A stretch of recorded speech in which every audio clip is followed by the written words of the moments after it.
Soy un militante primero de izquierda y después militante de Morena. Soy dirigente político desde hace un tiempo, participo en la vida activa y pública del país.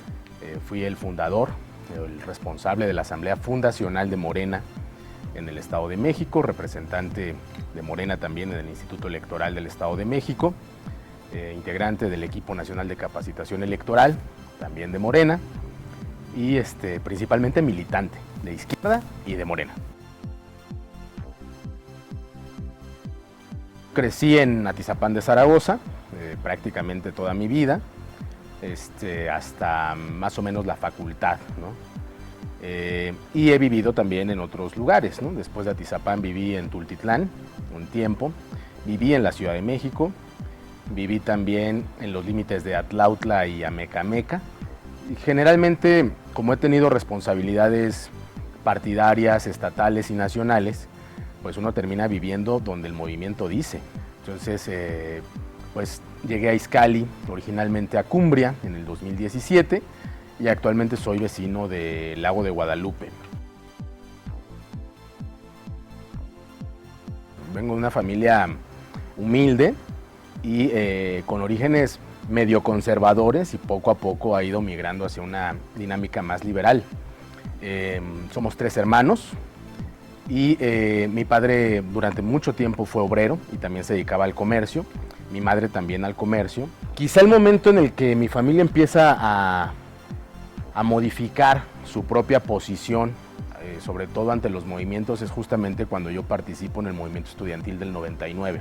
Se trataba de frenar el intento de privatización de la educación media superior y superior en la UNAM. Yo era estudiante del CCH de Naucalpan y ahí mi familia empieza a tener una posición mucho más de izquierda.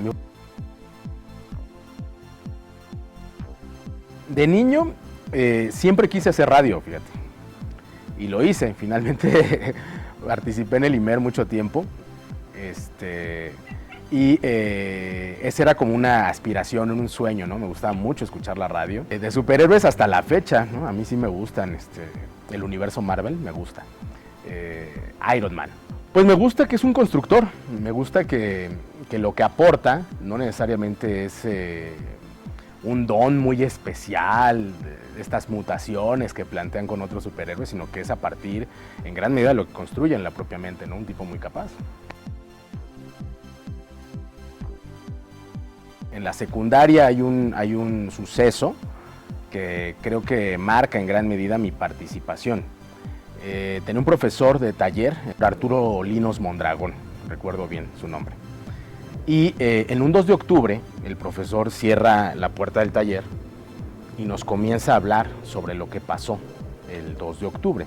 Yo creo que esa conversación marcó mi vida, ¿no? O sea, en términos de la noción de justicia, injusticia, ¿no? Y luego otra maestra que se llamaba Francisca Villegas, si no recuerdo mal, Francis le decíamos, nuestra maestra de español, nos dejó leer La noche de Tlatelolco. Imagínate, estábamos bien chavitos, bien chavitas, y leer un texto como ese, pues es desgarrador. Ya cuando ingreso al CCH, lo primero que hago es inscribirme a un colectivo, así les decíamos entonces, ¿no? Un colectivo estudiantil, Nahui Yolin se llamaba, y también me acerco al PRD. Yo siempre quise estudiar en la UNAM. Yo termino en comunicación, yo creo que por mi sueño de niño de ser locutor. A mí me tocó una época del PRD que en términos como partido competitivo es muy buena, porque se ganan muchos gobiernos, pero quizá también es la época de mayor descomposición del PRD. La verdad es que en el Estado de México la gente nunca alcanzó a identificar, con toda razón, qué significaba que gobernara el PRD respecto a otros partidos.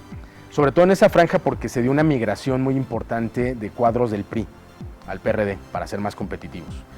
Y no había una propuesta de izquierda. Entonces yo abandono el PRD, hay una invitación para participar en la estructura de Andrés Manuel López Obrador. En un momento muy delicado, 2005-2006, aquí se le conocía como al Corredor Azul, gobernaba Acción Nacional y nadie le quería ayudar al licenciado López Obrador a armar las estructuras. Se conformaba esto que después se dio cuenta en los medios de las redes ciudadanas de AMLO, y ahí estuvimos nosotros participando, particularmente en el Distrito 15. Nuestro objetivo fundamental como partido era que ganara Andrés Manuel López Obrador la presidencia de la República. Hay quien dice que no, que construimos un partido en línea de masas o un partido de vanguardias o de cuadros. Eso no se discutió nunca. Había que construir un vehículo para llegar a la elección presidencial. Y ese vehículo fue Morena. Y ahora yo creo que vamos bien. Yo creo que Morena está en un proceso de consolidación. Me gusta pensar que en algo ayudo, que en algo puedo contribuir a ese proceso de consolidación y de institucionalización. El 2018 no solo votamos en este país de manera mayoritaria para que el licenciado López Obrador ocupara la presidencia de la República. Se votó también en contra de una práctica, de una forma de hacer política. Y me gusta pensar que yo puedo contribuir a incorporar a otros hombres y mujeres libres, de buena voluntad, de izquierda, que formen parte de una nueva generación que practique la política de otra forma.